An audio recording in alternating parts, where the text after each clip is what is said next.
Ser professor é diferente de qualquer coisa que você possa fazer na sua vida. Bom, mas isso também pode ser dito sobre qualquer coisa, né? Bom, brincadeiras à parte, turma. Tudo bem com vocês? Felipe Gava, canal Pensando Alto. O tema do vídeo de hoje é o que é ser professor. Eu tô de férias, né? Tá acabando as férias, infelizmente. E andei fuçando aí alguns canais no YouTube e acabei me deparando, deixa eu tirar o cinto que não tem nada a ver, né? Me deparando com um canal do professor Michael Sugrue. Ele tem um nome meio estranho aí, mas eu vou colocar na tela. E esse canal me impressionou bastante. É um canal de aulas, né? Ele foi professor em Princeton e em outras universidades. E é curioso porque tem vídeos dele quando ele tinha 30 e poucos anos. E tem vídeos dele já mais velho, com 60 anos mais ou menos, e já até no final da vida. Ele faleceu, se eu não me engano, em 24. Bem já debilitado, né, nesses vídeos finais aí. E eu fiquei muito impressionado com as aulas dele, quando ele está fazendo uma série de aulas sobre os grandes filósofos do pensamento ocidental, né, como são batizadas as aulas lá. As aulas que eu vi dele, eu vi sobre Heidegger, eu vi sobre Kierkegaard, vi sobre Edmund Burke, sobre Nietzsche, tem muitas ainda para ver, mas eu fiquei bastante impressionado, porque ele dá uma aula de 40 e 45 minutos sem sequer tocar no livro, sem sequer tocar num papel.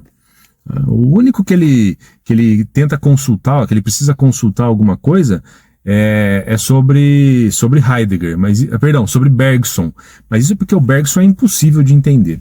Eu tenho imensa dificuldade de entender o Henri Bergson, né? Mas de resto, ele tira de letra e ele apresenta de uma forma magnífica o pensamento desses autores. Por que eu estou falando tudo isso sobre esse Michael Sugrue no nosso vídeo? Porque vendo as aulas dele, eu falei, tá, isso é ser professor. E aí me motivou a fazer esse vídeo. É o professor que eu queria ser. Eu queria ser assim, né? E eu espero que eu seja assim, pelo menos em alguns momentos. Com certeza não sou brilhante como ele, mas eu queria ter alguns lampejos de Michael Sugrue nas minhas aulas. Então, de fato, ser professor é uma profissão diferente de todas as demais.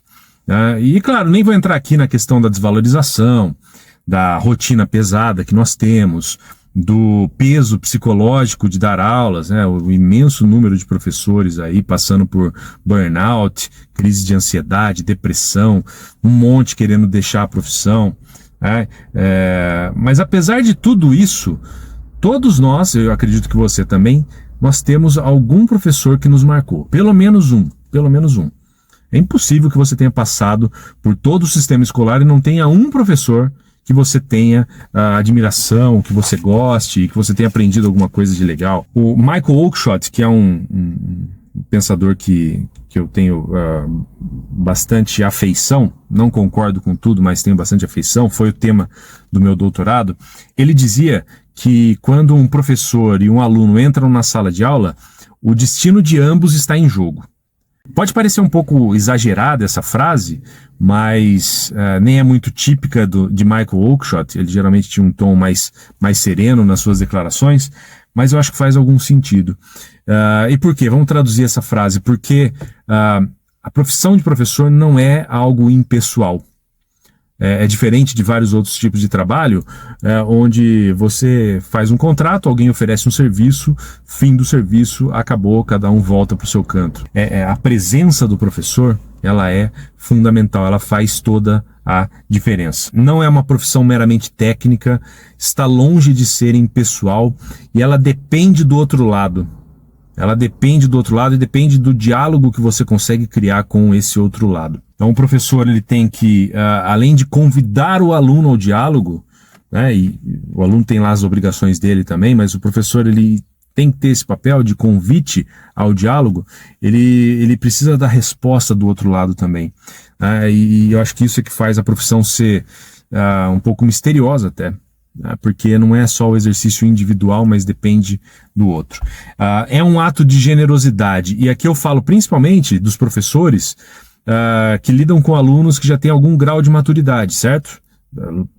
As professores de ensino infantil e básico, eles são fantásticos, são cruciais, todo mundo tem um carinho muito grande por eles, mas aqui, nesse ponto, o que me chamou a atenção do Michael Sugrue é que é preciso de um aluno que já tenha algum grau de amadurecimento, que esteja disposto a essa construção do diálogo, né? E aí você tem esse ato generoso de entrega. Um professor nessas condições, do aluno do ensino médio, no fundo 2 talvez no final, mas ensino médio, universitário principalmente, cabe a ele introduzir ao aluno essa grande conversação da humanidade, que é o que o Michael Oakeshott falava, né? Essa é a expressão que ele usava, a grande conversação da humanidade, você entregar ao aluno generosamente, com toda a sinceridade possível, o conjunto de saberes, conhecimentos que foram produzidos pela humanidade, aquilo que a humanidade fez de melhor. Entra nisso o conhecimento técnico, entra nisso também o lado profissional, não é longe de mim diminuir essa importância, e se você não é herdeiro, você vai precisar ter uma ferramenta profissional potente para lidar com o mercado. Mas aqui existe, né, nesse ponto que eu estou falando, existe o protagonismo das humanidades, das linguagens e das artes. Porque são elas que têm essa disposição principal de oferecimento de um repertório que constrói imaginário. Então o aluno ele vai ter ferramentas, vai ter capacidade de fazer aquilo que é o cultivo de si, o cultivo do espírito, o desenvolvimento de si, o aprimoramento, olhar mais longe, ter lentes diferentes para olhar a realidade. Por isso que eu bato tanto na importância da liberdade de expressão e de se conhecer autores antagônicos. Um aluno ele tem que ler Santo Agostinho, mas ele tem que ler Nietzsche também. Ele tem que ler Marx, mas ele tem que ler Adam Smith, ele tem que ler Edmund Burke, ele tem que ler Oakeshott, ele tem que ler Kierkegaard, ele tem que ler todo mundo.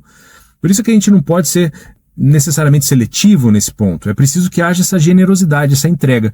E eu percebi muito isso nesse canal que eu descobri nas férias. Entregar generosamente o legado valioso produzido pela humanidade. Oferecer esse repertório. Fortalecer o imaginário. Ajudar o aluno a construir esse imaginário. Através não só do que você fala, mas da sua disposição, da sua presença, da sua generosidade. Dava para ver, por exemplo, os movimentos no gestual do Michael Sugrue e da forma como ele falava, né? Que ele tinha essa generosidade na entrega, ele reconhecia falhas dos autores, ele reconhecia a própria limitação dele, ele levantava interrogações. Então veja que não é simplesmente, né, uma máquina fria de disseminação de ideias. Por isso que um professor, ele não poderia ser, ele jamais vai ser substituído por IA ou qualquer outra coisa, se a gente quiser chegar nesse tipo de função, que é o desenvolvimento de um imaginário. Estender a capacidade de olhar para o real, não se sentir órfão quando você olhar para a realidade. Né? Ter um espírito de curiosidade e um espírito de explorador, como se você fosse um desbravador das ideias. Como se você descesse num novo continente a cada vez que você lê um novo autor. E aí você desce nesse continente, sabendo de algumas coisas já, de repente com uma cartografia em mãos, mas tendo que se aventurar por caminhos pelos quais você nunca passou. Eu acho que isso é a maravilha de um bom professor de ciências humanas, de filosofia no caso aqui, como eu vi no Michael Sugrue. Aqui eu não estou querendo romantizar a profissão de professor, tá bom? Entenda muito bem. Acho que temos que ver a profissão também do ponto de vista material, profissional, a importância de uma boa remuneração, de condições de trabalho. Tudo isso conta bastante. Não é também para salvar ninguém. Acho que não cabe ao professor fazer isso, militar por um mundo melhor, não é isso. Mas é oferecer ao aluno real, na frente dele, ferramentas para que ele possa explorar a realidade em toda a sua profundidade, em toda a sua complexidade, usando caminhos previamente percorridos, que são os caminhos que os autores passaram, né? Então, essa é a impressão que eu tenho.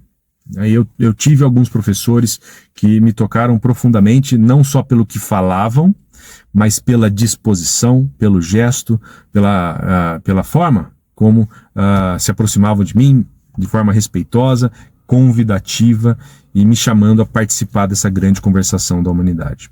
Bom, eu queria saber se você teve algum professor também que mexeu com você nesse sentido, né, que você guarda na memória com carinho, que te ensinou de fato algo para além dos livros. Então, deixe seu comentário, inscreva-se no canal para continuar pensando alto comigo.